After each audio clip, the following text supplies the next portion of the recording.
And finally, we are to Scorpio.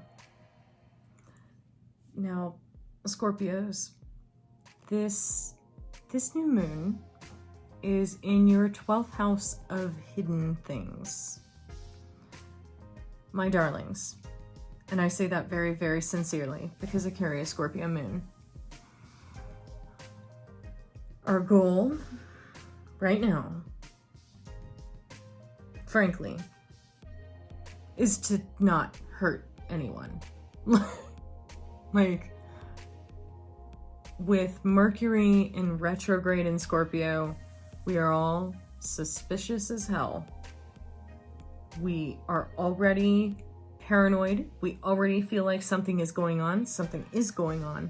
And it's this new moon in the 12th house. The 12th house, anything back there, it feels like something over your shoulder that you just can't. That's what 12th house feels like, and that's where this is. So this is gonna put even more of a ghost behind your ear kind of feeling. And if we don't do well with that, Scorpio energies, Scorpio moon, sun, rising, we like to know more than everybody else in the room. And we are very comfortable with being uncomfortable, except when we can't wrap our minds around it, which is why we detective everything, and why the Scorpio Mercury retrograde makes us a little thrown off and more dissective of everything we encounter. We are not inclined to trust anything, and with this new moon in the 12th house of hidden things, we really need to remember that we can't know everything, that we can't trust everyone, but we also can't distrust everyone. That it's okay that we don't know everything. Yes, there are things going on that we don't know about. No, we don't have to know about them. We don't. At least not right now. We don't have to figure it all out. We have to work on achieving balance.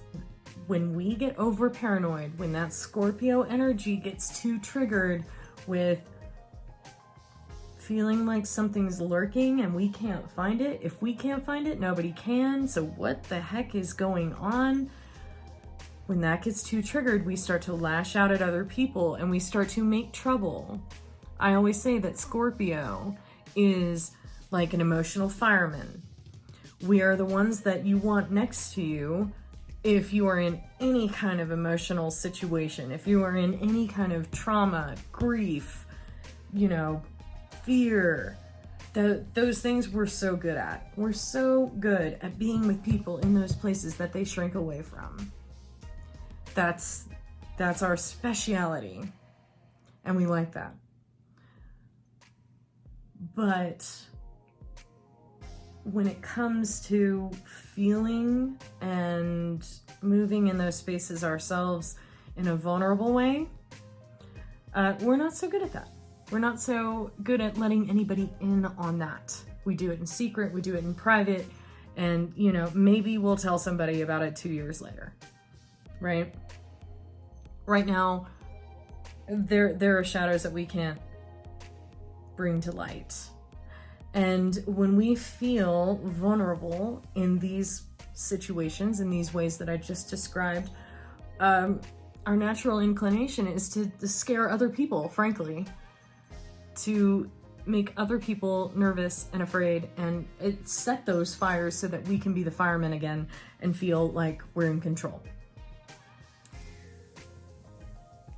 I'm guilty too. I do it too with the Scorpio moon sometimes. I will create drama so that I don't have to face my own demons.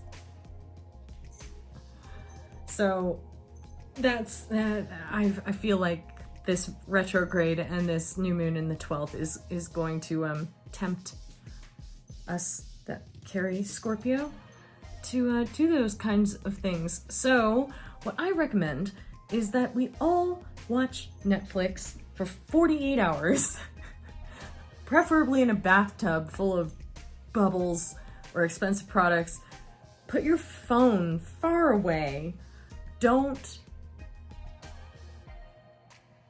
respond, and don't freak out. And if you're gonna brood, you know, we as Scorpios, we can handle brooding. We can handle it. We go in dark places. But don't take anybody else there. And we'll emerge when this energy shifts. We'll be fine. We know that. But let's just not drag anybody into the underworld with us, because we're going to be going deep ourselves. And so it's damage control. Don't set fires, basically. And try to balance what is justified skepticism with unjustified paranoia and dark thinking, you know. Channel it into some other outlet and resurface when the light comes back. You'll be fine, I know.